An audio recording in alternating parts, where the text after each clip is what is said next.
बिस्मिल्लाहिर्रहमानिर्रहीम। अस्सलाम वालेकुम नाज़रीन, आप देख रहे हैं प्रोग्राम द लास्ट आवर। मैं हूं यासिर रशीद और स्टूडियो मेरे साथ बराजमान है सीनियर तज्ज़ियाकार राना मोहम्मद अजीम साहब। नाज़रीन, इस वक्त मौजूदा जो मुल्की सियासी सूरत हाल है वो काफ़ी कशमकश की इस वक्त भूचाल के अंदर दिखाई देती है कि एक तरफ हुकूमत है और हुकूमत ये कहती है कि आज हम इस उम्मीद में थे कि अपोजिशन जमातों का ये जो इकट्ठ था ये आता और बैठ के डायलॉग करता, लेकिन इनकी तरफ से वहाँ पर ना आना हमारे लिए ये काबिल अफसोस मकाम था। और उनके मुताबिक 31 तारीख तक ये मुज़ाकराती कमेटी जो है ये फाल रहेगी। दूसरी तरफ पाकिस्तान तहरीक इंसाफ का मौक़िफ़ ये है कि जब हम तमाम तर हजीमत के बावजूद, अपने केसेस के बावजूद, अपनी सज़ाओं के बावजूद, अपने किए गए दावों के बावजूद और आपकी तमाम तर प्रेस कॉन्फ्रेंसेस के बावजूद इस मरहले तक पहुंचे थे कि हमने ये फैसला किया कि हम आपके साथ बैठेंगे, लेकिन आपने हमारी बात का कोई वजन न रखा और उस दौरान आपने कोई कमेटी तश्कील न दी, तो इन वजूहात की बुनियाद के ऊपर हम इसका बायकॉट करेंगे। अब पाकिस्तान तहरीक इंसाफ का अगला प्लान क्या है? वो अपोजिशन का ग्रैंड अलायंस बनाना चाहती है। वो ग्रैंड अलायंस जो हुकूमत पे जोर डाल सके, हुकूमत पे प्रेशर डाल सके, वो किस हद तक कारगर साबित होगा और हुकूमत किस हद तक अंडरमाइन हो पाएगी, ये एक सवाल है। और दूसरी बात ये बात की जाएगी पाकिस्तान तहरीक इंसाफ की खैबर पख्तूनख्वा में होने वाली तब्दीली के हवाले से, अगले प्लान के हवाले से कि क्या ये तब्दीली का दायरा कार मज़ीद वसी होगा। और 8 तारीख को मुल्क भर के अंदर पाकिस्तान तहरीक इंसाफ ने यौम स्याह की कॉल दे रखी है, असीरान की रिहाई के लिए भी तहरीक चलाने का ऐलान कर रखा है। तो उसका मुस्तकबिल क्या होगा? राना साहब की तरफ बढ़ते हैं। राना साहब, क्या समझते हैं कि आज हुकूमत की तरफ इंतज़ार किए जाना उनका जो बेसूद रहा, ये बेसूद रहना ही चाहिए था? बिस्मिल्लाहिर्रहमानिर्रहीम। अस्सलातु वस्सलामु अलैका या सय्यदी या रसूलल्लाह, अस्सलातु वस्सलामु अलैका या सय्यदी या हबीबल्लाह। ताजदार ख़त्मे नबूवत जिंदाबाद जिंदाबाद। यासर साहब, मेरे 2 सवाल है। समझे, आप हुकूमत हैं और मैं एक आम आदमी हूँ, क्योंकि मैं आपको अच्छा ही ओहदा देता हूँ ना। तो मुझे एक बात बता दे, आपके कंट्रोल में है हर चीज़, मुज़ाकरात की सूरत में भी, ना मुज़ाकरात के सूरत में भी। आवाम चाहती है कि जनाब आप फलां काम करें, आप टाइम मांगते हैं। अगर आप मुखलस हैं, आप समझते हैं कि आप लोगों को कुछ दे सकते हैं, अगर आप समझते हैं कि आप एक सरप्राइज दे सकते हैं और ये कह सकते हैं कि हम बिल्कुल मुखलस थे, तो आपके पास तो खुला टाइम था।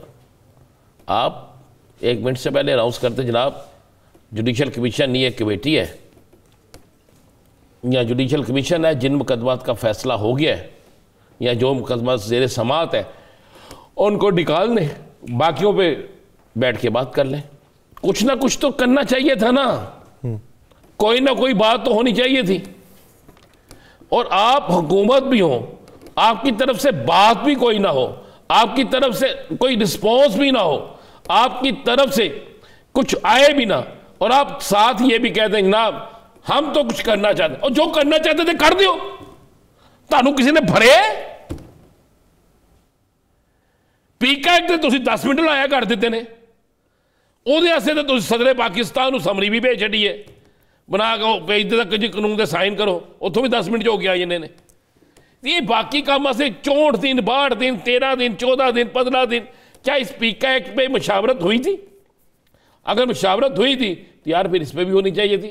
मुशावरत हुई ना सर? नहीं, उनकी तो मुशावरत तो हुई है, जिन्होंने करना था उनकी तो आपस में हुई ना मुशावरत। हाल ही उनकी नहीं हुई, बहुत से लोगों की हुई है। छोड़ दिया इस पर मैं आज।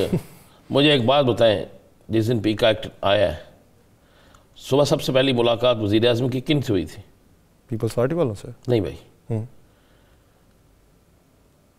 चैनल मालकान की तंजीम, अखबारात मालकान, ऐसे ही हुआ है सर जी। क्या उसमें डिस्कस नहीं हुआ होगा? हुआ, तहफ़्फ़ुज़ात का भी इज़हार हुआ। तो फिर नहीं ना मानी गई। यानी पाकिस्तान का मीडिया इस नहज पे आ गया है। ये हमारी औकात है कि सारे का सारा मीडिया भी इकट्ठा हो गया है, उसके बावजूद भी आपके खिलाफ एक्ट आ गया है। एक बड़े मीडिया ग्रुप से एक सेनेटर है, पता है ना आपको जी। और वो ओहदेदार भी हैं, वो नहीं बोल सकते थे। मुख्तलिफ लोग, बड़े बड़े तगड़े लोग हैं इस मुल्क में, मीडिया से के बड़े बड़े तगड़े लोग भी हैं ना। हाँ, तो वजारतों के अंदर मौजूद हैं, पहले मीडिया के साथ वाबस्ता रहे बहुत सारे लोग। तो ये हो नहीं सकता था, सब कुछ हो सकता था। ये बात यह है कि मैं तो इस सारी चीज़ों पे इस चीज़ पे पहुंचा हूँ कि अब इस मुल्क के अंदर फैसला ये हो चुका है कि जनाब जो मर्जी हो जाए, जैसे मर्जी हो जाए। टेप लग ये की करा भाई, उतर जाती है। ये तो सिर्फ टेप है, क्या करें यहाँ पे तो खाल उतर जाती है सर। हाँ, ये खाल से भी आपको बात सुनाता हूँ ना, मैं आंखों देखा हाल भी सुनाता हूँ। तो किस्सा मुख्तसर यह है कि यासर, अगर ये मुज़ाकरात को कामयाब करना चाहते, अगर ये चाहते कि मुज़ाकरात जो हैं वो किसी अच्छी स्टेज पे जाए, अगर ये चाहते कि मुज़ाकरात जो हैं उसका कोई रिज़ल्ट निकले, तो ये जिस दिन तहरीक इंसाफ ने इनकार किया था, ये अगले दिन एक बड़ा प्रेस कॉन्फ्रेंस करते और कहते आए जनाब जो आपके मुतालबात हैं हमने ये चीज़ें हल कर दी हैं, आइए इस पर बैठ के बात करते। ना इरफान सिद्दीकी साहब ने, ना ही उस कमेटी के दीगर लोगों ने, राना सनाउल्लाह साहब, मैं किसी ने भी नहीं। राना सनाउल्लाह साहब ने तो आज ये कह दिया ना कि खान साहब अब इंतज़ार करें इलेक्शन तक का, 2029 तक का इंतज़ार करें। तो ये तो इस संजीदगी नहीं होती ना।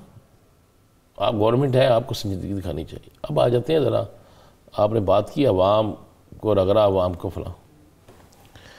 मैं एक दोस्त, मेरा दोस्त है, ज़मींदार है, मैं उसके पास गया, ये मैं आपको हल्फन कह, तो ये गोभी, साग, पालक, उसकी फसल में उसने बनी हुई फसल, खरीफ तैयार फसल, उसमें उसने ट्रैक्टर चलाने शुरू कर दिए। मैंने कहा यह क्या कर रहा है, इसे मार्केट में ले जाके इसे सेल कर, तेरी पूरे साल की एक मेहनत है ना, 6 माह की एक मेहनत है। उसने कहा क्या करूं, 3 रुपए किलो बेचूं। मैंने कहा समझ नहीं। उसने कहा भाई इसे मार्केट लेके जाऊंगा, 3 रुपए किलो आरती खरीदेगा मुझसे, वो आगे 5 रुपए, 7 रुपए या 10 रुपए बेचेगा, आगे 20 या 25 या 30 रुपए बिकेगी, इससे महंगी नहीं बिकेगी। उसने कहा बेड़ा गर्क हो गया हमारा, मकरूज हो गए हैं। हाल ही उसने कहा हमें नहीं समझ आ रही, हमने कौन सा गुनाह किया है, तो मैं इसे अपनी ट्राली में लेके जाऊं, ट्राली का पेट्रोल होगा, मंडी का टैक्स होगा, वहां पे मजदूरी होगी, तो मेरे तो पैसे नहीं पूरे होंगे, नुकसान होगा। तो उस नुकसान से बेहतर है कि मैं इस पे ट्रैक्टर चला रहा हूं, अगली सब्जी शायद मुझे कोई पराफट दीजिए। ये मैंने 3 सब्जियां आपको गिना दी हैं, ये तस्दीक शुदा बात कह रहा हूं। उसके बाद यासर साहब, आपकी 40% एक और 60% एक, 40% तो पंजाब में कम बारिश हुई है, 60% ओवरऑल कम बारिश हुई है। तो आपकी गंदम कहाँ है? गंदम की कुप्पी जो निकलती है, जिम्मेदार हैं आप भी, पता ना क्या हालात है, किधर जाएंगे आप? और ये जो मौसम शुरू हो गया जनवरी में, तो वैसे भी सर लोगों ने जो हैं उन्होंने सिर्फ अपने इस्तेमाल लाइक, उन्होंने सिर्फ सर कुछ ने अपने की, कुछ ने तो सेल करने के लिए की ना। अगर आपने ही की है तो अपनी जोगी भी नहीं रही, और जो सेल करने के लिए की है वो भी नहीं रही, तो फिर कैसे आप चलाएंगे सिस्टम को? हाँ चलाएंगे ना सर। कौन चलाएगा? बंद करके वफाकी इदारे। तो चलो ठीक है, फिर करें, फिर आप देख लेंगे। ये दिन जो है ना अगले, ये बड़े खौफनाक आ रहे हैं। मैं आपको बिल्कुल ठीक कह रहा हूँ। जनवरी के महीने में मौसम इस कदर गर्म नहीं हो जाता था। हमने सोचा था जनाब इस दफा मार्च तक ठंड जाएगी, और ठंड तो नहीं गई, ऐसी चले गए हैं। ठीक है, और मौसम जो हो गया दिन के टाइम, अब वो हीटर शीटर वाला मामला भी खत्म हो गया। हीटर वाले मामले को खत्म हुए सर 10 दिन हो गए। 10 दिन। तो अब जब चंद दिन बाद अगर एसी चलना शुरू हो गया और आज बिजली का टैरिफ बढ़ाने की भी बात हो गई है, तो फिर आप मुझे बताइएगा ना लोग किधर जाते हैं। फिर आप देखिएगा ना कहाँ कहाँ से क्या क्या चीखें निकलती हैं। आप ये जो बड़े बन संवर के बैठते हैं ना, बाबू बन के, बड़ी ऐनक लगा के, बड़ा आप टीवी पे भी आ जाते हैं, लग पता जाएगा तानू। ये जो अवाम है ना, नहीं टीवी पे आना बंद कर दे। नहीं टीवी पे तो आना अवाम ने बंद करा देना, जो हालात ने जो बन रहा है। तो ये तो यासर हालात आगे आने वाले दिनों में ये हम खुदा की कसम, मैं तो थक जाता हूँ, माशियत बहुत हमारी बेहतरीन हो गई है जी, बड़ी बेहतरीन हो गई है। मतलब आज बिलावल साहब की अगर तकरीर का आपने क्लिप निकाला होता तो मुझे समझ नहीं आई उन्होंने किसको कहा है। क्या मजाक से किसी से बात करते हैं तो वो सीरियस हो जाती है और फलाह होती है, और अगर आपको वज़ीर आला से शिकायत है तो मुझे बताएं, कारोबार हम ही कर सकते हैं। फिर उसने हुकूमत पे जो बात की है, आप अगर वो क्लिप आवाम को सुनाते आज तो आपको हमें ये महसूस होता कि गाल बद गई हो। नहीं, क्या आपको बड़ी हुई लगती है सर अंदर खाते? नहीं, अंदर खाते भरी होती तो ये बिलशिल पे रोला शोला डालते ना। ये वो कह रहे हैं जी कि हम इसकी तरमीम के लिए हम काम करेंगे जी। जब ला रहे थे उस वक्त काम नहीं किया, क्या काम करेंगे मुझे बताए ना। ये मेरे पास उस पर ही है एक ऐसा फिक्रा बीच में कि अगर आप जैसे MNAs को कोई चीज़ नागवार गुजरे, ज़हनी दबाव आप महसूस करें, तो आप पटिशन कर सकते हैं, उस बंदे को पकड़वा सकते हैं। उनकी असी लभी है तानू तारा ज़हन किस तरह मुतमीन करना है, भंगरे पाइए था ठेके की करना, मतलब कुछ दस देना MNA साहब, MPA साहब, कोई मिनिस्टर साहब कि जनाब उन्होंने खुश करना से असी की करना है, ताकि उसी वो कर लीजिए ना। दस तो तुम की करना है, वो बंदा काम शुरू कर देता है। अब मुझे बताएं इसमें क्यों नहीं लिखते आप? ऊपर से आपने कहा सुप्रीम कोर्ट में बेल होनी है, नीचे से जब फैसला हो गया तो अपील का हक सुप्रीम कोर्ट तक है। लब्बा मैं वकील वाला सुप्रीम कोर्ट का, फिर कुछ 6 महीने मेरी अपील ही नहीं लगनी, जैसे बाकी क्यों होनी है। मैं ये नहीं कह रहा कि सुप्रीम कोर्ट बुरा है, मैं ये कह रहा हूं कि एक रूल होता है ना, तो क्या करूंगा यासर साहब। ये जो है ना फरवरी मार्च अप्रैल, ये निकाल देगा कराके, इनके भी और उनके भी। इसको इतना इजी ना लें। ये अगर तहरीक इंसाफ ने भी मुज़ाकरात का रास्ता ख़त्म किया है ना, तो सर ये इसके सिग्नेचर में तहरीक इंसाफ के एक शख्स नहीं शामिल, स्टैंडिंग कमेटी वाले? देखिए तहरीक इंसाफ में अगर तो शिबली फराज ने इस पर किया होता, अगर मिस्टर अली जफ़र ने किया होता तो हम कहते जनाब ये हैं। अगर बैरिस्टर गौहर ने किया होता, नहीं सर फिर भी PTI के तो निकल जाएंगे वो। मैं आपको खबर वक्त से पहले देता हूँ, वो फारिग हो जाएंगे। अगले चंद दिन में आप उनकी फरागत का सुन लेंगे। ये कौन सा टाइम लगना है? जो सर उधर जो KP के अंदर तब्दीली हुई है उसके पीछे की वजूहात क्या? कोई वजूहात नहीं, कुछ ना कुछ तो होंगी सर, तो पॉजिटिव भी होंगी अगर नेगेटिव नहीं होंगी। एक तो बात आज खान साहब ने क्लियर कर दी कि अली मीन गंडापुर तब्दील नहीं हो रहे, हमारे एंकर्स बतौर वज़ीर आला तब्दील नहीं हो रहे। हमारे एंकर्स ने, हमारे तजियाकारों ने, तो हमारे बड़े बड़े जिनके पास चरेल भी है, जिनके पास तोता भी है, जिनके पास फातिहा भी है, पता नहीं क्या क्या चीज़ें हैं, सारे जानवर इकट्ठे किए ने, जानवर भी तो बाहर दी चीज़ां भी जिन्होंने, जिनके पास सारी चीज़ें हैं। किसी ने अली मीन गंडापुर की जगह आतिफ खान को वज़ीर आला बना दिया था, किसी ने किसी को बना दिया था। एक तो ये हमारी सहाफ़त जो है ना, ये हमें ले डूबती है ना, ये सारा कुछ किया था। वहाँ पे 2 ग्रुप ज़रूर थे, एक जुनैद अकबर का जिसमें आतिफ खान भी था, लेकिन ये जुनैद अकबर वो है जिसने बहुत मार खाई है और ये मुसलसल जीतता है, और ये इश्क की हद तक इमरान खान के साथ खड़ा होता है। कप्तान ने बड़ा बेहतरीन काम किया, आपको शायद बहुत से लोगों को नहीं पता। अली मीन गंडापुर और आतिफ खान की जो सुलह थी ये कुछ अर्सा पहले हो गई थी, जिसमें आरिफ अलवी साहब ने बड़ा रोल अदा किया था। उसके बाद उन्होंने क्या किया, तंजीम सारी उस शख्स के ज़ुबे कर दी ताकि एक तरफ चली जाए और सूबाई हुकूमत एक तरफ चली जाए, लेकिन सूबाई हुकूमत सपोर्ट करेगी उसे, और कारकुन जो हैं वो जो चाहते थे उसके मुताबिक सिफारिशात जो हैं वो तैयार करा के उनको दी जाएंगी। तो एक तो वहाँ से ग्रुपिंग ख़त्म कर दी, जो असल बात है। अब KPK में ग्रुपिंग कोई नहीं है। अब KPK में जो एक सोच थी ना कि यहाँ पर ये कर लिया जाएगा, अब एक तो वो ख़त्म हो गया। दूसरा ये था मालाकंड से गालबन, तो उस पट्टी से ये होना बड़ा ज़रूरी था। 2 चीज़ें होगी कि एक तो ये उस कमेटी का चेयरमैन बन गया, जिस कमेटी के ज़रिए आपको बहुत सी चीज़ों में रिलीफ भी मिलना है और सहूलत भी मिलनी है। और दूसरा KPK के अंदर आप ज़रा 8 फरवरी को देख लेंगे कि ये तब्दीली जो है, इससे बहुत सी चीज़ें जो हैं वो ख़त्म हो गई। चलें 8 फरवरी का दिन करीब तर है कि वो तब्दीलियाँ भी वकूअ पज़ीर हो जाएंगी। देखने की एक ब्रेक लेते हैं। ब्रेक के बाद मरकज़ी सेक्रेटरी इत्तलात पाकिस्तान तहरीक इंसाफ शेख वकास अकरम साहब हमें ज्वाइन करेंगे। कहीं नहीं जाएगा, स्टे विद अस।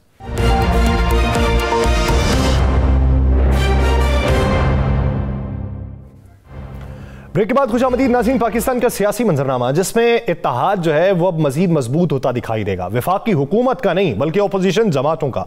वफाकी हुकूमत के इत्तेहाद में जो दरारें दिखाई दे रही थीं, क्या वो मजीद वजह हो जाएंगी? पीका एक्ट के मामले के ऊपर कि जब उसे पार्लियामान से ऐवान बाला में पहुंचाया गया और वहां पर भी पेश करने पर अपोजिशन ने एहतजाज किया तो पाकिस्तान पीपल्स पार्टी ने वहां पर यह इशारा दे दिया कि इसमें तरमीम भी हो सकती है और ये तमाम स्टेक होल्डर से मिल बैठ के बात करने पर होगी। तो ये वफाकी हुकूमत के लिए किस हद तक तशवीशनाक बात है। दूसरी बात यह कि जब अपोजिशन जमातें उस डायलॉग का हिस्सा बनने की बजाय अपनी ही मजबूती की तरफ ज्यादा तवज्जो दे रही हैं तो फिर यह वफाकी हुकूमत के लिए किस हद तक खतरे की घंटी है। और अपोजिशन जमातों के उस इत्तेहाद को मजीद वसीतर बनाने में कितना वक्त दरकार होगा और उसकी मजबूती वफाकी हुकूमत पर किस हद तक असरअंदाज हो सकती है और डायलॉग के मामले के ऊपर क्या मुस्तकबिल करीब में फिर कोई बातें होती दिखाई देंगी या वो दरवाजा मुकम्मल तौर पर बंद हो चुका है। इसी बारे में बात करेंगे। हमें ज्वाइन किया है मरकजी सेक्रेटरी इत्तलात पाकिस्तान तहरीक इंसाफ शेख वकास अकरम साहब ने। शेख साहब बहुत शुक्रिया आपके वक्त का। शेख वकास अकरम साहब, सबसे पहले तो सर ये बताइए कि अभी जो अपोजिशन इत्तेहाद की मजबूती के लिए आप ग्रैंड अलायंस बनाने की तगोदो कर रहे हैं, ये मंसूबा पाया तकमील तक कब तक पहुंचेगा? सर, सारी मुख्तलिफ जमातें जो है उन तक हम पहुंच रहे हैं। हमने फैसला किया है कि हर जमहूरियत दोस्त आवाज जो है हम उसको साथ लेके चलेंगे, उस तक पहुंचेंगे, चाहे हमारे माजी में कोई इख्तलाफ ही रहे हो, चाहे हमारा फलसफा बहुत सी चीजों पे ना मिलता हो, मगर एक चीज वो पाकिस्तान है, पाकिस्तान का मुस्तकबिल है, ये फस्ताई हुकूमत है, मैंडेट चोर है। इस हवाले से अगर वो हमारे हम आवाज हैं तो हम सब तक पहुंचेंगे, कोशिश करेंगे, कायल करेंगे, फिर देखेंगे कितने लोग हमारे साथ चलते हैं। और कोशिश ये है, बहुत से दोस्तों से ऑलरेडी हम राब्ते में हैं 1-2 माह से, जैसे GDA है, मौलाना से एक पुरानी एंगेजमेंट रही है जिसमें 26वीं तरमीम की वजह से चीजें शेप अप हुई, मगर बाद में एक तातुल आ गया, बैड टेस्ट डेवलप हुआ। आज दोबारा कमेटी उनसे मिली।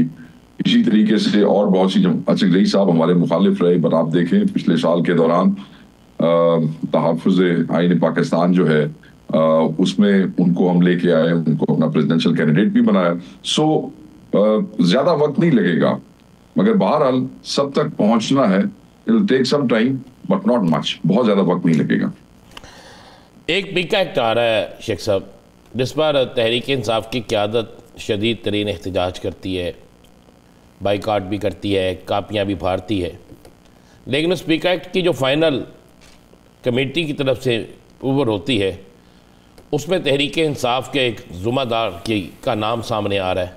ये क्या दो इस मामले पे चीज़ें आए क्यों?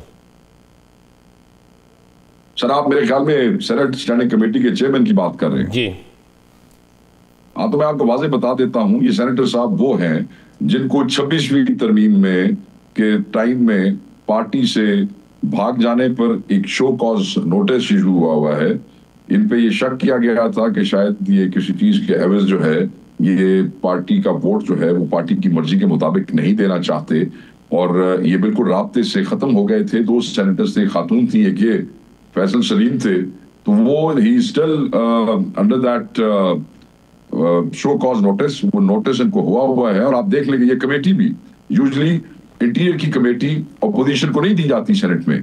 ये वो कमेटी है यूजुअली जो तरीकेकार है, चेयर जो अपोजिशन लीडर होते हैं वो लिख के देते हैं चेयरमैन सेनेट को कि हमारे इन लोगों को कमेटीज दे दें। ये वाहिद कमेटी है जो हमने लिख के नहीं दी, मगर इसके बावजूद हुकूमत ने डायरेक्टली फैसल सलीम साहब को इस पे ऑब्लाइज किया था, जिसपे अपोजिशन लीडर शिबली फराज साहब जो सेनेट में है वो चेयरमैन सेनेट यूसुफ रजा गिलानी के साथ उन्होंने उसके ऊपर बहस हुई, मुबाहिसा हुआ, काफी जो है तल्ख कलामी भी हुई कि आप हमारे लोगों को डायरेक्ट ऑब्लाइज करके आप क्या डिफेक्शंस करवाने की कोशिश कर रहे हैं। पहले कमेटी दे दी गई हमारे से बाला डायरेक्ट हमारे एक मेंबर को, उसके बाद 26वीं तरमीम पे वोट मैनेज करने की कोशिश की गई। ये शो कॉज के बाद अब ये दूसरा एक इनका चीज सामने आ गई है। तो सर शेख साहब, पहले शो कॉज का क्या कोई जवाब मौसूल हुआ है? क्योंकि उसका तो टाइम फ्रेम होता है कि मुकर्रर मुद्दत में जवाब जमा करवाया जाए बसूरत दीगर, फिर अगली कार्रवाई होती है। इन लोगों से कुछ लोग क्लेम करते हैं उन्होंने जमा करवाया है, कुछ ने नहीं जमा करवाया, मगर दोनों ही सूरतों में इनको पार्टी से निकालने का फैसला इमरान खान साहब के पास पेंडिंग था। अब बात यह है कि बहुत सी इश्यूज बीच में आ गए, मोबिलाइजेशन आ गई, बहुत से on the floor of the house ऐसे मामला थे जिसके अंदर पार्टी बहुत मसरूफ हो गई। और जैसे ही ये मामला सामने आया, हमें इस बात की बड़ी तकलीफ है कि एक आदमी हमारा नाम इस्तेमाल कर रहा है, हमारी पार्टी का नाम इस्तेमाल कर रहा है, और वो पार्टी के बुनियादी उसूलों के खिलाफ जाके इतनी उजलत में जो है वो फैसिलिटेट कर रहा है इस वस्ताई हुकूमत को। तो उस पर फैसला इमरान खान साहब कर देंगे कि ऐसे लोग तो पार्टी में नहीं रह सकते हैं। क्योंकि ये आज मुख्तलिफ टीवी टॉक शो में जहाँ जहाँ मैं गया वहाँ डिस्कस हुई बात कि राना अज़ीम आप तो एहतजाज कर रहे हैं और अब सारी तहरीक इंसाफ भी इस एहतजाज में साथ खड़ी है, लेकिन तहरीक इंसाफ की एक स्टैंडिंग कमेटी के चेयरमैन ने यह कर दिया, तो हम यही चाहते थे कि आपकी तरफ से कोई ना कोई इस पर वजाहत आनी चाहिए थी। आपने बड़ा अच्छा किया, क्लियर कर दिया।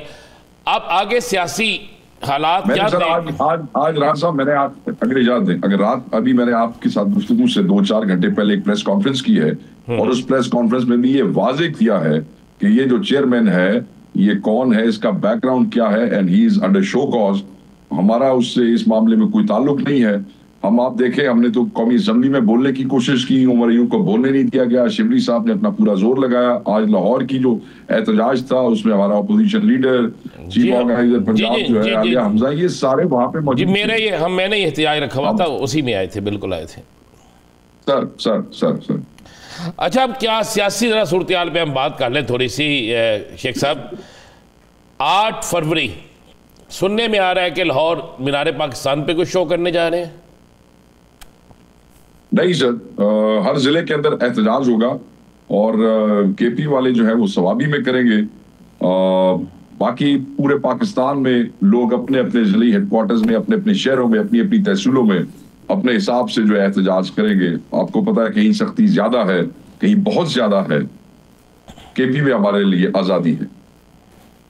तो यानी इसका मतलब ये है कि कोई मरकजी इज्तिमा आपका नहीं हो रहा, हर शहर में हर शहरी इंतजामिया अपने नहीं एहतजाज करेगी? सर, मरकजी इज्तिमा जो मेन इज्तिमा है वो सवाबी में है, और जो साथ हमारा नॉर्थ का रीजन लगता है पंजाब का, वो लोग भी उसमें शामिल होंगे। अच्छा, इसके अलावा सुनने में यह भी है कि बाकायदा तौर पे 8 फरवरी से आप असीरान की रिहाई के लिए तहरीक फाल कर रहे हैं, तो वो कितने फेजेस में होगी? देखिए जी, जो तहरीक है असीरान के लिए, आपको पता है कि जो 26 के असीरान थे वो 5-5.5 हजार आदमी से ज्यादा लोग थे जो असीर हुए 26 के हवाले से। अच्छा, उसमें से कोई 2-2.5 हजार की जमानतें हो चुकी हैं। इस वक्त भी हमारा 1900 प्लस एक डिस्ट्रिक्ट में और 1,000 आदमी हमारा दूसरे डिस्ट्रिक्ट में इस वक्त भी जेलों में मौजूद है।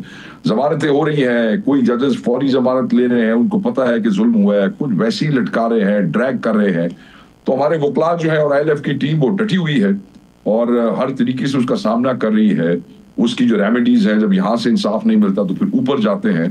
तो इंशाल्लाह पार्टी लुक आफ्टर कर रही है एक एक असीर को, जो कि कोई पार्टी इस मुल्क में ऐसा नहीं करती है। इतना शानदार वर्कर भी खैर किसी पार्टी के पास नहीं है। जल्द एक एक बच्चा बाहर आएगा और ये वही असीर है जिनके लिए खान साहब ने कहा जब तक इनमें से एक भी अंदर होगा मेरी बात नहीं करनी है, पहले वर्कर सारे बाहर आएंगे। अच्छा शेख साहब, आज एक बात बड़ी चल रही है कि खान साहब के साथ आज फिर एक मुलाकात हुई है आपकी जमात के कुछ ज़ुबादारान की, और कोई पैगाम है कि अगर आप कुछ थोड़ी सी डील दिखाएं तो मामला ठीक हो सकते हैं। इसमें कुछ सदाकत है? नहीं, इसमें कोई ऐसी सदाकत नहीं है सर। ना किसी की जरूरत है इस पार्टी के अंदर किसी लीडर की कि वो, या जिम्मेदार की, लीडर क्या कहना, जिम्मेदार की कि वो इमरान खान साहब को जाके डील की बात कर सके। इमरान खान ना डील के लिए पैदा हुआ है और ना डील के लिए पैदा हुआ है। इमरान खान इंसाफ के लिए पैदा हुआ है और वो अपने असीरों, अपने शोधा और इस कौम को इंसाफ लेके देगा।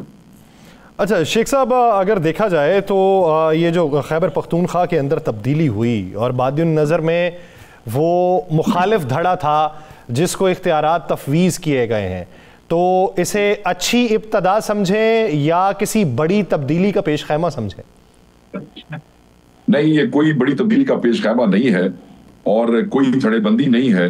इमरान खान एक वाहिद बाइंडिंग फोर्स है इस पार्टी में। इस पार्टी में किसी की हैसियत ही नहीं अपना धड़ा रखने की। आपको शायद मालूम नहीं है कि आज इमरान खान साहब ने मीडिया से एक बड़ा वाज़े तौर पे कर दिया, और बहुत से लोग जो केपी हुकूमत, केपी की पार्टी के बारे में एक प्रोपेगेंडा कह रहे थे, आज उनको शट अप कॉल दिया खान साहब ने। खान साहब ने कहा कि ये जो केपी की पार्टी सदारत में तब्दीली हुई है, इसके लिए चीफ मिनिस्टर 1 माह से मुझे पैगाम भेज रहे थे। खान ने खुद कहा मीडिया वालों को आज, और साथ उन्होंने ये कहा कि पैगाम भेजने के बाद जब अली अमीन फिर मुझे मिले तो मैंने अली अमीन की रिक्वेस्ट पे ये किया कि वो ओहदा उनसे लेके किसी और के हवाले कर दिया। और साथ उन्होंने ये भी कहा, यहाँ तक कि मुझे तो अली अमीन कहता था कि इतनी मसरूफियत हो गई है 2 ओहदों की वजह से कि मुझे नींद करने का भी मौका नहीं मिलता, तो ये मैंने उसी की रिक्वेस्ट पे किया है, अली अमीन की। और दूसरा उन्होंने कहा कि मुझे अली अमीन पर, केपी की हुकूमत पर, अपने जिम्मेदारान पर, अपने वर्कर्स पर पूरा एतमाद है। तो मेरे ख्याल में ये इनफ है। ये जड़े 2 दिन तो तमाशे लोगों ने बढ़ाया ऐसी धड़ाबंदी फलाना ठीकना, ये शट अप कॉल है सबको इमरान खान की अपने मुंह से। बहुत अच्छा, ये तो बताइएगा ज़रा, पीपल्स पार्टी के साथ किसी जगह इत्तेहाद हो सकता है? वो सर पीपल्स पार्टी के साथ इत्तेहाद की आप बात करते हैं, पीपल्स पार्टी वालों के आप करतूत तो चेक करें। आप ये पिकअप बिल के ऊपर आप चेक करें, वो खातून वहां बैठती है कमेटी के अंदर, वो खामोश। ये खामोशी क्या होती है? हम तो समझते हैं कि जुल्म पे खामोश रहना भी जालिम के साथ देने के बराबर है। भैया आप मुखालफत करते, खुल के करते, टिक के करते, आप खड़े होके बताते कमेटी के अंदर, मुंह पे मारते कि हम इसके ये जो बिल है ये ऐसा है। 26वीं तरमीम पे भी आप बातें देख लें, उसके बाद वो देख लें, उससे पहले जितने भी स्टांस आए हैं जिसपे इनका एक माजी में एक वो रहा है स्टैंस कि जी हम इसको नहीं मानते, आज सिर्फ इस उम्मीद में बिलावल कि जी कल सानू वारी लग जाएगी, शहबाज शरीफ जड़ा है 26 तारीख और 9 मई वाले मामले में ये फारिग हो जाएगा, उसके बाद बारी हमारी आ जाएगी। वो बारी के इंतजार में है। मेरी बात समझ रहे हैं आप? हर कोई अपनी अपनी बारी के इंतजार में है। ये सिर्फ इमरान खान है जो कहता है कि इंसाफ देना है इस कौम को। तो ये जो देखें, बेशक ये हुकूमत का हिस्सा नहीं है, बट इनके वोट से हुकूमत बनी है। जब भी हुकूमत ने कोई बिल पास कराना होता है, दे वोट फॉर इट।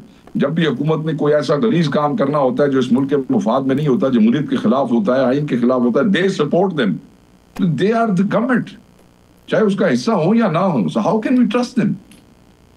अच्छा शेख साहब, एक चीज़ और समझाइएगा। इब्तदाई तौर पे पब्लिक अकाउंट्स कमेटी के चेयरमैन के लिए जो नाम ज़ेरे गौर थे, तो उस वक्त एक सिफारिश गई थी पंजाब के लोगों से, और मजमूई तौर पे भी सुनने को ये मिला था कि ये शख्स पंजाब से होना चाहिए, क्योंकि वजारतें पहले बहुत सी मिल चुकी हैं, पंजाब में लोगों को मुश्किलात हैं, तो कम अज़ कम वो एक जेस्चर ऐसा दे दें कि पंजाब में कहीं ना कहीं कुछ कवर हो सके। लेकिन अभी नाम फिर केपी से आया, और जो नाम आया उसने ये कह दिया कि आपके हवाले से कि आप सीनियर हैं, उन्हें तो पता ही कुछ नहीं है, आपको वो टास्क सौंपा जाना चाहिए। तो ये तब्दीली कैसे वो वजीर हुई? उनकी बड़ी मेहरबानी है, इज वेरी काइंड। बात यह है कि 9 महीने तक इमरान खान साहब के हुक्म पे 3 खत लिखे हुकूमत ने, और 3 हमारे लोगों ने जवाब दिया। खान साहब ने कहा विकास का नाम दो पहले लेटर में, फिर दूसरे में भी मेरा नाम भेजा, तीसरे लेटर में तो खान साहब ने कहा कि 1 2 3 4 सभी इसका लिख दो, वो भी हमने लिख दिया। 9 महीने तक हुकूमत जो है आपके भाई वकास अकरम के नाम से कांपती रही, हाँफती रही, घबरा गई कि पता नहीं हमारे साथ क्या करेगा, केड़ी साड़ी करप्शन काट के साड़ा। तो बेचारे ये मेरे से खौफजदा होते हैं, because I know the system. अच्छा, अब उस पे इन्होंने फिर थ्रेट्स देना शुरू कर दी पिछले 2-3 हफ्तों से कि अगर आज नाम नहीं दिया तो फिर हम कमेटी राजा परवेज अशरफ साहब मांग रहे हैं। वो डोगर साहब को कहते थे राजा परवेज अशरफ ले जाएगा, राजा परवेज अशरफ ले जाएगा। हमने ये सोचा कि भाई अगर ये कमेटी पीटीआई के हाथ से ही चली जाए और अपोजिशन के हाथ से चला जाए तो क्या फायदा हुआ? वकास अकरम के लिए तो इतनी इज्जत काफी है कि उसका कायद इमरान खान उसकी कमर पे खड़ा रहा। 9 महीने इमरान खान ने कहा कुछ हो जाए, यही मेरा जवान है और यही बस मेरे लिए इतना काफी है सर। तो फिर मैंने ये किया कि जब ये मामला हुआ, मैंने अपना नाम सुबह विड्रॉ किया। मैंने डोगर साहब को कहा कि भाई मेरी वजह से ये कमेटी आपको नहीं मिलेगी, और ये बहाना बना के पीपल्स पार्टी वाले उस पर वो हो जाएंगे या किसी और को दे देंगे। ड्रामे बाज है, आपको पता है। हालांकि चार्टर ऑफ डेमोक्रेसी के आर्टिकल 15 के तहत ये किसी को दे ही नहीं सकते हैं, ये खुद इनका आपस के दस्तखत हुए। तो फिर मैंने अपना नाम निकाला, मुझे खत सुबह सुबह फिरा तो उसमें मेरा नाम था। फिर मैंने ट्वीट किया, मेरे स्पीकर ऑफिस को कन्वे किया, मैंने अपने चीफ विप को कन्वे किया कि take my name out of the list. भाई मैं पार्टी का नुकसान नहीं करूंगा।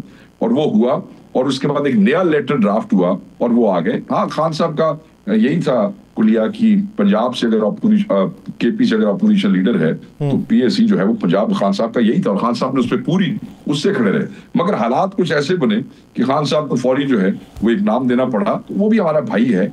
सबसे अच्छी बात यह है कि पीटीआई के पास आ गई है, ऑपोजिशन के पास आ गई, and we are all members, will work on it. ऐसी बात नहीं, को छोड़ेंगे नहीं हम। अच्छा शेख साहब, पहले था तहफ़्ज़ुज़ आईन पाकिस्तान, आपका एक इत्तेहाद, महमूद खान चकरी साहब जिसमें थे। अब जब मौलाना साहब भी साथ मिल जाएंगे, जीडीए भी साथ मिल जाएगी, और भी लोग आपके साथ मिल जाएंगे, तो क्या इस इत्तेहाद का नाम चेंज किया जाएगा या इसी इत्तेहाद को रखा जाएगा, किसी नाम को रखा जाएगा? मेरा तो ख्याल है ये, मेरा ख्याल है यही इत्तेहाद रखा जाएगा। मगर पार्टीज बैठ के अगर कोई और चीज डिसाइड करती हैं तो हमें उस पर कोई एतराज नहीं होगा। सब आपस में मिलकर अगर कोई नया नाम वो कर लेते हैं तो कोई फर्क नहीं पड़ता। बस फिलहाल कोई ऐसी बात नहीं है। हाँ, एक्सपेंड होंगे उसके पैराए, उसके पैरामीटर्स, उसके अहदाफ जो है उसमें इजाफा हो सकता है। ऑब्वियसली वक्त के साथ और हालात के साथ अहदाफ भी तब्दील होते हैं ना सर। अच्छा शेख साहब, इरफान सिद्दीकी साहब कहते हैं मुज़ाकराती कमेटी जो है वो 31 जनवरी तक कायम रहेगी। आपकी तरफ से 31 तक कायम रहे या आपकी तरफ से अभी खत्म हो? और हमारी तरफ से जन्नों में जाए 31 क्या और कहा किया, बात सीधी सीधी है। अब ये सिर्फ एक ड्रामा करके आज बैठ गए थे कि हमने इनका इंतजार किया, ये नहीं आए, ये हम पे ऑनर्स फेंकना चाहते हैं कि हम भाग गए। ओ भाई, आप नॉन सीरियस थे, आप हिपोक्रेट थे। आपकी इस कमेटी के दौरान खान को नाहक 14 साल सजा हुई, मगर खान ने कहा कि कोई बात नहीं, मुज़ाकरात नहीं छोड़ने, हम खुद डील कर लेंगे। आपने खान से मुलाकात नहीं कराई, खान ने कहा मुलाकात हो ना हो रिटर्न लिख के दे दो, कोई बात नहीं। इस दौरान आपने हमारे लोगों को तंग किया। खान की फैमिली, उनकी ज़ौजा के बारे में मुनज़्ज़म आपके वज़रा ने जो है हज़ा सराई की। हमने देखा कि आप इसको खराब करना चाहते हैं, और फिर आप हामिद रजा के घर आप उस मदरसे पे हमला करते हैं, झूठ बोलते हैं किया भी नहीं है। पूरी दुनिया ने देखा। जब आपने ये सब कुछ किया तो उसके बाद हम बाहर आ गए इसमें से, because is no free floating situation. Forever नहीं होती कोई चीज, आपको टाइम लाइन देनी पड़ती है। थोड़ा ख्याल से असी रानू तरीकी रखांगे, टोरी रखांगे, कोई तमाशा है कोई? आपने हमें क्या समझा हुआ? हम अपोजिशन में जरूर है, क्राइसिस में जरूर होंगे, मगर आपने हमें क्या मजाक समझा हुआ? ऐसे नहीं होगा। ठीक है, if you are non serious कोई गल नहीं, अल्लाह खैर करेगा, हमारी जदोजहद तो जारी रहेगी। खान ने इनका वो जो ब्लफ था ना वो दुनिया के सामने कर दिया। जब एक साल से कह रहे थे कि पीटीआई मुज़ाकरात के लिए बैठती नहीं है, बैठ गए ना। खान ने विंडो ऑफ अपॉर्चुनिटी क्रिएट की कि बैठ जाओ, बैठ गए। तो क्या किया? एक्सपोज हो गए ये दुनिया के सामने। अच्छा, आपको क्या सुनने में आया? आज मेरी आलिया हमजा साहिबा से बात हो रही थी तो उन्होंने भी बताया कि दोबारा से पंजाब के MNAs जो हैं उन पर प्रेशर, उनकी वफादारियाँ तब्दील करना, कोई ऐसा काम शुरू हुआ है कोई ऐसा? एक बड़ी ज्यादती हुई है हमारे NA 170 भालपुर से। हमारे MNA मियाँ मोहम्मद गौस, जो पीर घराना है और बड़े ही मजे हुए पुराने शरीफ आदमी है, 26वीं तरमीम से ये इनके पीछे थे, मगर वो 26वीं तरमीम के काबू नहीं आए। हमने उनको यहाँ KP हाउस इस्लामाबाद में हमने उनको पनाह दी, वहां पर उनको रखा, उनको संभाला, वो डटे रहे, नहीं हिले। उन पे इन्होंने एंटी करप्शन छोड़ दी, उसका एंटी करप्शन का पर्चा दे दिया, झूठा पर्चा जमीन का, उन्होंने उसकी भी जमानत करा ली, बट वापस दोबारा नहीं जा सके। ओमनीज कराई, प्रोटेक्टिव बेल्स कराई। कल रात 8:41 पे लाहौर उनके घर गए, उनकी बीवी बच्चे बेटी के सामने घर तोड़ते फाड़ते उनको उठा के एक प्राइवेट गाड़ी में उनके घर से ले गए। एक MNA को, मेंबर कौमी assembly. Shame on these people, shame on this काला कानून and shame on this Punjab government. आप MNAs के साथ ये कर रहे हैं। अभी तक मुझे कस्टोडियन ऑफ द हाउस बताए सरदार अयाज सादिक, क्या बना जब हमें अगवा, मुझे भी अगवा किया गया था पार्लियामेंट के अंदर से, और फिर हमें 10 दिन जो है वो जेल रखा गया था। हमें आप ये बताएं कि हमारे अगवाकार कहाँ हैं? आपने खुर्शीद शाह के नीचे कमेटी बनाई थी, ना उसकी मीटिंग हुई इस वक्त तक, ना उसकी कोई रिपोर्ट आई। कस्टोडियन है आप हाउस के, कानून है कि आपको पूछे बगैर या आपको इन्फॉर्म किए बगैर वो नहीं उठा सकते MNAs। आपके MNAs रातों को अपनी ख्वाबगाहों में से, घरों में से उठाए जा रहे, 10-10 लाख लोगों के नुमाइंदे। जुर्म क्या है कि वो इमरान खान के साथ खड़ा है? जुर्म क्या है कि वो PTI को छोड़ नहीं रहा है? वो यार बस कर छो, मतलब है मैंडेट स्टील कर लिया है, 100 बंदे ऊपर उठा के ले गए, बस कर दो यार। मतलब को हया होती है कोई मतलब है कि क्या तमीज़ी है, बेहयाई। हमने कहा है, हमने आज प्रेस कॉन्फ्रेंस में की है कि उसकी बाजियाबी कराएं आप, ये IG और ये जिम्मेदार होंगे ये दोनों। तो सर वो उस मामले का क्या बना कि जिस पे सैयद यूसुफ रज़ा गिलानी साहब कहते थे कि उस वक्त तक मैं चेयर नहीं करूंगा जब तक मेरे हुक्म के ऊपर अमल दरामद नहीं होता? तो मैं सुना कि हाली तक चेयर तो नहीं कर रहे ना, वो नहीं कर रहे चेयर। लेकिन सर क्या कसम पुरसी है कि चेयरमैन सेनेट होते हुए, बड़े इत्तेहादी होते हुए भी उनकी बात के ऊपर अमल दरामद नहीं हो रहा और वो चेयर नहीं कर रहे, हुकूमत को भी कोई फर्क नहीं पड़ रहा। खेल तमाशा लगा, अगर चेयर नहीं कर रहा तो कौन सा हमारे ऊपर कोई फेवर कर रहे हैं? वो अपनी सुख की अपनी बेइज्जती से क्यों कर रहे हैं? चेयरमैन सेनेट हुए थे आखे अगले बंदा ना पेश करो, अपने वास्ते कर रहा है कि साढ़े पे थोड़ी आसान हो रहा है कोई। शेख साहब बड़ी सियासी नज़र होती है आपकी, और बल्कि हर सियासतदान ही एक सियासी सोच रखता है, एक सियासी नज़र होती है। खान साहब की रिहाई आप कब तक देख रहे हैं? सर अल्लाह ताला अगर हमारी दुआ कबूल करे और हमारी एफर्ट्स को देखे तो हम तो चाहते हैं कि खान साहब सुबह रिहा हो क्या, मगर हक का रास्ता हमेशा मुश्किल रास्ता होता है। खान साहब की रिहाई के लिए लीगल फ्रंट पे, पॉलिटिकल फ्रंट पे, प्रोटेस्ट ऑन ग्राउंड, देखें कि पीछे कितनी बड़ी बड़ी मोबिलाइजेशन की हमारे अली अमीन खान ने, बाकी सूबों से लोग आए, सब कुछ कर रहे हैं जो हमारी कैपेसिटी में है। इंशाल्लाह ताला जल्दी जो है ये हम समझते हैं कि वो चीजें किसी बात लग जाएगी, हमारी तो यही एफर्ट है। तो सर कहीं और से चले जज्बा खैर सगाली के तहत ही कोई पैगामात आए हैं जिन्हें आपने खुद रोका है? खान साहब की देखें खान साहब की रिहाई के लिए आप कह रहे हैं कब आ जाएंगे? लोगों ने जाने तक दी हैं, डी चौक में पहुंचे, शहादतें दी, रबर बुलेट्स बर्दाश्त की, शेलिंग्स बर्दाश्त की, प्रॉपर्टीज जो है, तो पीटीआई का तो एक एक वर्कर, एक एक जिम्मेदार, वजीर आला से लेके एक एक बच्चे तक हर कोई फ्रंट लाइन पे खड़ा था। किस लिए? खान की रिहाई के लिए, इस मुल्क की बेहतरी के लिए। तो we are giving everything that we can. बाकी आके अल्लाह ताला इसमें जो है वो हमारी मदद करे और खान जल्दी पाए रहे से। जिस तरह तहरीक इंसाफ के अंदर KPK में तब्दीली आई, खान साहब ने बेहतर समझा जिसको बनाना था, और अली बिन गंडापुर से अपने माजरत की कि मेरे काम मेरे पास ज़्यादा है। पंजाब में आलिया हमजा साहिबा को बनाया, तो इसी तरह सिंध और बलोचिस्तान में भी कुछ हो रहा है। सिंध में मेरे ख्याल में अली बादल शेख साहब बड़ा अच्छा काम कर रहे हैं। उन पर सिर्फ एक ही जिम्मेदारी है, दो जिम्मेदारियां नहीं है, और वो बड़ा बेहतरीन काम कर रहे हैं। और उनकी एक्टिविटीज हम डेली बेसिस पे देख रहे हैं। बलूचिस्तान में जो हमारे इलेक्टेड प्रेसिडेंट है दाऊद शाह, वो जो वहाँ के हालात हैं, उन हालात में जितना कुछ परफॉर्म कर सकते हैं कर रहे हैं सर। पंजाब में आपको पता है फस्तायत ज्यादा है। यहाँ पे आपने देखा ना, खान साहब ने आप क्या मैसेज दिया कि अली अमीन ने मुझे कहा कि भाई मेरी तो नींद पूरी नहीं हो रही, तो खान साहब ने कहा कि उसकी तो इसलिए अलग करना पड़ा, वरना बाकी तो ठीक चल रहा है सर। तो सर एक आखिरी सवाल ये है कि वज़ीर-ए-आज़म कहते हैं तरक्की बड़ी हो रही है, मुल्क बेहतरी की राहों पे गामजन हो चुका है, सरमायाकारी बैरूनी पाकिस्तान में आ रही है, पाकिस्तान जो है फिर से एशियन टाइगर बनने की तरफ जाएगा। तो सर ये वो किताब कौन सी है फिर जो जहाँ से वो पढ़ के सुना रहे हैं? ये पता नहीं केड़ी किताब है, तरक्की का तो मैंने पता कोई नहीं है, बट इस मुल्क को तरक्का दिता है। तरक्का पंजाबी समझते ना सर, तरक्का दी हर्ष है, मतलब है ये कुदाड़ियां मारे, तरक्की हो रही है। 1.8 मिलियन 18 लाख नौजवान फैमिलीज, डिग्रियां होल्डर, स्किल्ड लेबर मुल्क छोड़ के चली गई 1 साल के अंदर। मतलब डोमरान वाली जगह नहीं सानू लभ रही, ठीक है जी, वो छोड़ के चले गए हैं क्योंकि मौके नहीं है, अपॉर्चुनिटीज नहीं है, वो प्रमोट नहीं हो सकते यहाँ पे, उनका कारोबार नहीं, पर रोटी का रौला जी ठीक हो गया। दूसरी तरफ मैं आज रिपोर्ट पढ़ रहा था एक ये सिंध की एक उसकी कि वो पॉवर्टी जो है वो बढ़ गई है। आपका जो सोशल सेक्टर है उसकी तबाही निकाल दी है इन लोगों ने। आप अच्छा फिर जो लैंडिंग है वो कितनी आगे, बोरिंग कितनी चली गई है।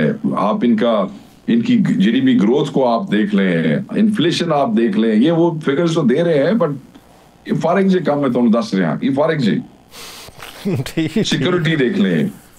यानी ऐसी सूरत हाल में फैब्रिकेशन के जो एदाद शुमार हैं वो हुकूमत की तरफ से जारी किए जाते हैं। बसूरत दीगर पाकिस्तान तहरीक इंसाफ जो है वो अपनी जदोजहद जारी रखी। बहुत शुक्रिया शेख वकास अकरम साहब इस हवाले से अपना वक्त देने के लिए। नाज़रीन एक ब्रेक लेते हैं, ब्रेक के बाद बैनुल अक़वामी मंजरनामे में बात करेंगे। नजमुद्दीन शेख साहब हमें ज्वाइन करेंगे, कहीं नहीं जाएगा, स्टे विद अस।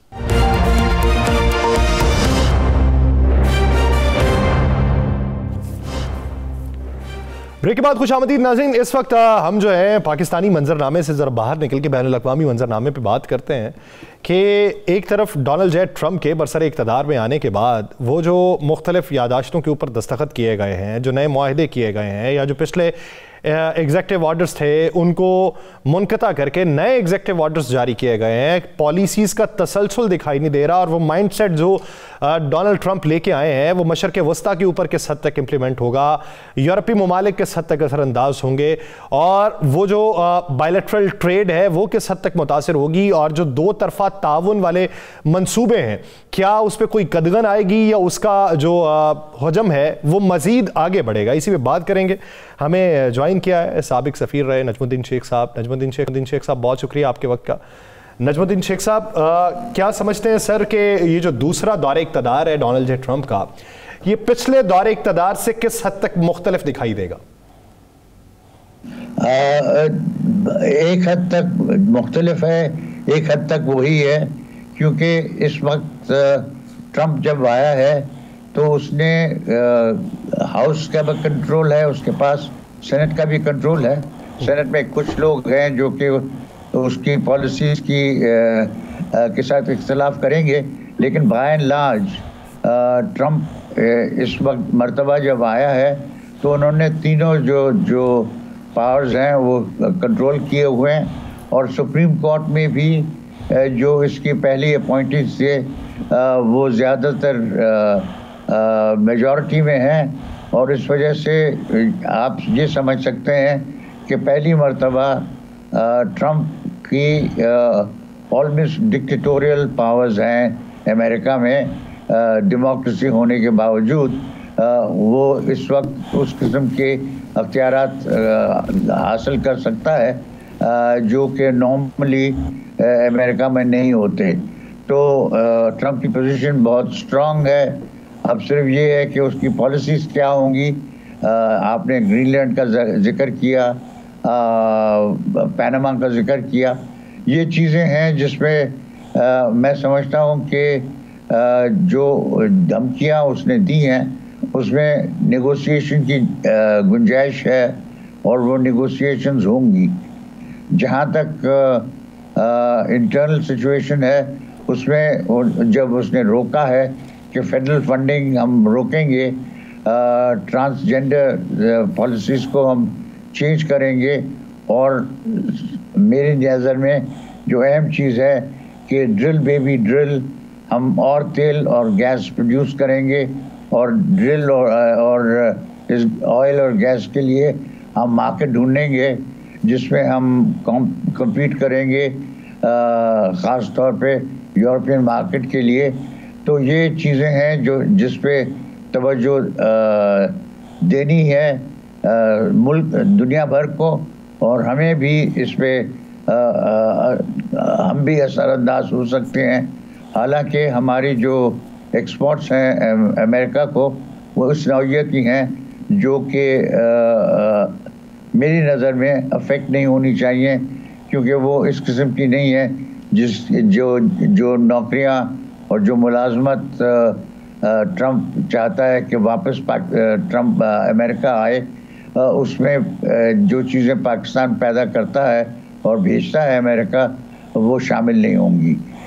लेकिन दूसरी चीज़ जो अमेरिका के हमें जिस पे तवज्जो देने की ज़रूरत पड़ेगी वो ये कि उसकी दिलचस्पी साउथ एशिया में बहुत कम होगी। जो दिलचस्पी होगी वो ये कि हिंदुस्तानी बहुत बड़ी मिक़दार में मौजूद हैं इलीगल हिंदुस्तानी अमेरिका में, और उनको वापस भेजने का ट्रंप पूरी कोशिश करेगा, और वो अभी शुरू हो जाएगी। और जो अभी नहीं साहब, ये भारत के हवाले से तो हो गया। पाकिस्तान के लिए ट्रंप का आना कि पाकिस्तानी माशियत पे असर अंदाज होगा? क्या पाकिस्तान की माशियत बेहतर होगी या पाकिस्तान की माशियत जो है वो किसी नुकसान में जाएगी? देखिए, मेरा अंदाज़ा है, और ये गलत हो सकता है, लेकिन मेरा अंदाज़ा है कि हम जिस किस्म की चीज़ें अमेरिका भेजते हैं, अमेरिका हमारा सबसे बड़ा ट्रेडिंग पार्टनर है, लेकिन जो चीज़ें हम अमेरिका भेजते हैं वो इस नौइयत की हैं जिस पे असर नहीं पड़ना चाहिए, क्योंकि वो इस किस्म की नहीं है जो कि अमेरिका चाहेगा कि वो ट्रम्प चाहेगा कि अमेरिका में खुद पैदा की जाए।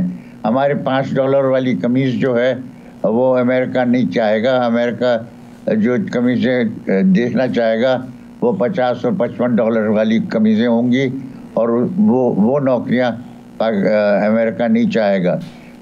ये ज़रूर है कि कुछ चीज़ों को वो जो पाकिस्तान से खरीदी जाती हैं या जो पाकिस्तान सप्लाई करता है वो अब साउथ ईस्ट एशिया से भी ख़रीदा जा सकता है, और उसमें ज़रा कंपटीशन होगी। लेकिन उसमें मैं समझता हूँ कि हमारे जो मैन्युफैक्चरर्स हैं, हमारे जो इंडस्ट्री है, टेक्सटाइल इंडस्ट्री है, वो इस किस्म की कंपटीशन को बर्दाश्त कर सकती है और बर्दाश्त करके आगे बढ़ सकती है, अगर हम अपनी इस्तेकाम लाएं और हमारी जो इंटरनल पॉलिसीज़ हैं, इकोनॉमिक पॉलिसीज़ जो हैं वो सही रहेंगी। नजमुद्दीन साहब, आपने जो कहा कि वो उस तरीके से रिटेलिएट करेगा कि वो मजबूत प्रेसिडेंट के तौर पे आया, लेकिन माजी का दौर इक़्तिदार हमें ये बताता है कि उन्होंने इब्तदाई तौर पे जिनको भी धमकी दी, आगे से अगर धमकी आमेज़ ही जवाब मिला तो फिर उनका लहजा जो था वो नर्म हो जाया करता था। लेकिन क्या दूसरी बार बरसरे इक़्तिदार आके मज़ीद पावरफुल होके वही अंदाज रहेगा, या फिर अब धमकी ही होगी? नहीं, देखिए, इस मर्तबा आपको ट्रंप को देखना है कि उसका कंट्रोल न सिर्फ वाइट हाउस पे है लेकिन सेनेट पे भी है, और हाउस ऑफ रिप्रेजेंटेटिव्स पे भी है, और इसके साथ साथ उसको ये भी देखना है कि सुप्रीम कोर्ट में भी ज़्यादातर जजेस जो हैं वो हैं जिनको इसने पिछली मर्तबा अपॉइंट किया था। तो एक जैसे मैंने पहले कहा कि ट्रंप के पास अब इस किस्म के अख्तियारात हैं कि वो वर्चुअल डिक्टेटर हो सकता है, और वो डिक्टेटर होना चाहता है क्योंकि वो जो कहता है कि मैं अमेरिका की जो इंटरेस्ट हैं उनको मैं आगे बढ़ाने की कोशिश करूंगा, और उसमें ग्रीनलैंड या डेनमार्क के साथ या पनामा के साथ जिनका जिक्र इसने किया है, इसमें मैं समझता हूँ कि वो सीरियसली इसको परस्यू करेगा और सीरियसली इनसे कंसेशंस लेने की कोशिश करेगा। अब उसमें ये है कि पनामा पे क्या देगा और क्या लेगा, इसका एक आपको अंदाज़ा इससे हो सकता है कि कोलंबिया ने जब कहा कि साहब हम नहीं वापस लेते लोगों को, तो उसने कहा कि आप पे 25% हम टैरिफ लगा देंगे। कोलंबिया झुक गया। कोलंबिया ने कहा कि हमारे जहाज़ आएंगे, लोगों को ले जाएंगे जो कि इलीगल इमिग्रेंट्स हैं अमेरिका में। इसी तरह चूँकि लोग कहते हैं कि साहब दुनिया अब मल्टीपोलर हो गई है, लेकिन मेरी नज़र में इस वक्त अमेरिका इतना डोमिनेंट है कि मल्टीपोलैरिटी की सिर्फ बात है। अल्टीमेटली ट्रंप का राज रहेगा।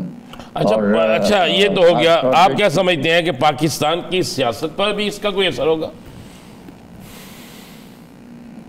पाकिस्तान का मैंने जैसे आपसे कहा कि मेरी उम्मीद है और मेरा तखमीना है कि अमेरिका जो पाकिस्तान की तजारत है अमेरिका के साथ, उसमें वो चीज़ें हैं जिस पे ट्रंप की जो मेड इन अमेरिका की पॉलिसी है उस असरअंदाज नहीं होगी, क्योंकि वो चीज़ें हैं जो कि हम नजम साहब ये तो बायलैटरल ट्रेड वाला मामला है। बात पाकिस्तानी पॉलिटिक्स के हवाले से पूछी जा रही है कि क्या पाकिस्तानी पॉलिटिक्स में जिस तरीके से जो बाइडन की हुकूमत के ऊपर इल्ज़ाम था कि इंटरफेयर किया, क्या इन पे भी ऐसी कोई कयास आ रही है कि ये इंटरफेयर करेंगे यहाँ के अंदरूनी मामलात में? नहीं, मुझे नहीं लगता कि पाकिस्तान में उनकी इस किस्म की दिलचस्पी है, बावजूद इसके स्टेटमेंट्स की हैं और हम पे वो जो सैंक्शंस लगी हैं, वो सैंक्शंस को आपको इस मद्देनज़र से देखना है कि अगर हमारे मिसाइल्स पे उन्होंने सैंक्शंस लगाई हैं तो इस वजह से लगाई हैं क्योंकि वो इज़राइल को की हिफाजत चाहते हैं और उनका खदशा या इज़राइल का खदशा है कि अगर पाकिस्तान की मिसाइल प्रोग्राम डेवलप होते हैं तो वो ये मिसाइल प्रोग्राम की एडवांसमेंट शेयर करेंगे अरब ममालिक के साथ और जो इज़राइल के लिए ख़तरा हो सकता है। तो जब आप अमेरिका का पॉलिसी देखेंगे इस खित्ते के लिए तो वो इससे डिटर्मिन करें कि इज़राइल उनका पार्टनर है और उनका सबसे बड़ा एसेट करार दीजिए मिडल ईस्ट में वो इज़राइल है। जो इज़राइल को ख़तरा हो सकता है वो ट्रंप कहेगा कि वो पाकिस्तान वो अमेरिका के लिए ख़तरा है। और इसी तरह आपको देखना होगा कि इज़राइल की आईपैक की जो लॉबी है अमेरिका में वो बहुत पावरफुल है और उसके अलावा जो फॉरेन पॉलिसी बनाने वाले हैं अमेरिका में उनके लिए इज़राइल सबसे ज़्यादा डिपेंडेंट और डिपेंडेबल, यानी अमेरिका के जो पॉलिसी मेकर हैं या फॉरेन पॉलिसी को तरतीब देते हैं तो उनके लिए अहमियत सिर्फ उन्हीं ममालिक की होगी जिनकी उनके साथ वाबस्तगियाँ हैं और सियासी मफादात हैं और ताल्लुकात के मफादात हैं और तजारती मफादात भी हैं। बहुत शुक्रिया नजमुद्दीन, आप इस हवाले से अपना वक्त देने के लिए। नाज़रीन, प्रोग्राम का वक्त खत्म हो जाता है, मुझे और राना साहब को दीजिए इजाज़त। आपसे मुलाकात होगी कल के रोज़। अपना बहुत सा ख्याल रखिएगा। अल्लाह निगहबान।